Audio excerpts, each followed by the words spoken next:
kanilang headquarters, bawat headquarters, 'di ba? Oh.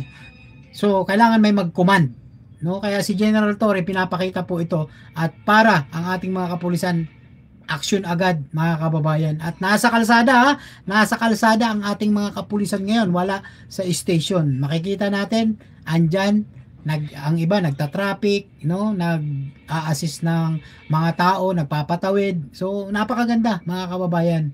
Lito Fernandez, same sa Canada. Ang galing ni General Torre, galing kay Ma'am Binos ba ito, Sir Binos? Ang galing ni General Torre.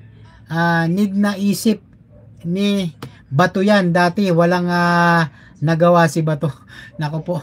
Kaya nga So at least diyan sa panahon mga kababayan ni General Torre at PBBM, ang mga kapulisan natin may disiplina, walang kumbaga walang nasasawi mga kababayan. Talagang pag nagresponde is para sa taong bayan, no? Ayaw ni BBM ng ganon na may nawawalang buhay. So, mga kababayan, tuloy natin, pakinggan natin ha. Pa-like po at pa-share ng live natin ha. Pa-like po at pa-share.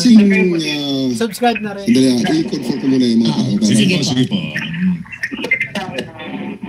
I-confirm mo. 600, Kaiser 6.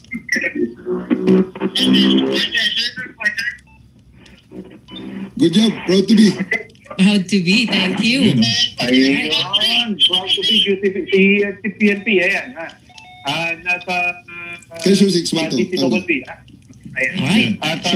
Sino ang hepe nila dyan? Sino ang ano nila? Sino yung pinaka-team leader ninyo rito na ito? Si Police Staff Master Sergeant Arce ang kasama natin na pinaka-team leader na on-site at mabilis yung pagkakaresponde. Within 3 minutes, wala pa nga 3 minutes o 5 minutes. Wala pa daw 5 minutes. Wala pa 5 minutes ang agad. Ang mga kapulisan. Police Staff Master Sergeant Arce. Narinig ko kayo. Congratulations po. Thank you. Galing mga kababayan. Thank you. Ang bilis ng response. Kitang-kita itong mga matitigas na pulis ng QCPD na nandito ngayon at napakabilis ng responde dito sa kinalalagyan natin sa bahagi ng West Avenue, kanto ng Cavite Street. Thank you, Alan. Back to you, Ben. Mga kababayan, ganun kabilis. Very impressive. Very impressive. Pakinggan natin General Torre, mga kababayan. Kung bakit ganun karami ang dumating ng pulis. Actually, ang mga pulis natin, nakakalat na yan. Pinasarado natin ang mga PCP, tapos nilagyan na lang natin ng notice na huwag nyo na po kaming hanapin sa mga presinto sapagkat kami ay nasa inyo ng mga telepono.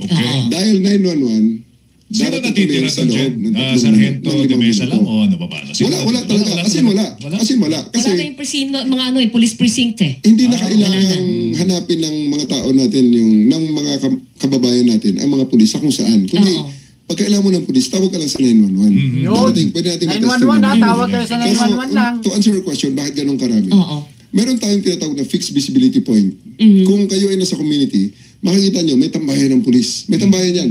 Ang tambayan nila is fixed visibility point. Nakikita, high traffic yun. Harap ng grocery, harap ng drugstore, terminal. Yung nakikita nyo, nakatambay lang dyan ang mga pulis. Pero kuy daw kayo, yan ay palaging nakikinig sa radyo. Diba, mga kababayan? Napakaganda ng ginawa ni Pangulong Bongbong Marcos at ni General Torre. Hindi nagkamali si Pangulong Bongbong Marcos sa taas ng ranggo nito, no, kay General Torre, sapagkat makikita po natin ang kanyang porsigidong talagang pagpapakita ng batas, no, na kung saan mga kababayan may kamay na bakal, no, sa mga kapulisan na magtrabaho ng maayos, no, mabilis mag-response. At makikita natin mga kababayan, wala daw di umanong mga kapulisan sa kumbaga sa station, no, walang kapulisan, kundi tumawag na lang kayo sa 911 ba yun? Di ba? Dahil ang mga kapulisan din natin nandoon mismo sa mga kalsadahan, kung saan po sa school, no, nag-a-assist sila ng mga estudyante sa mga traffic, no, sa mga tumatawid, nasa kalsada na po, hindi na hinahanap ng mamamayan Pilipino ang mga kapulisan na para pumunta sa station, kundi nasa kalsada na mismo ang kapulisan natin. Alright, mga kababayan.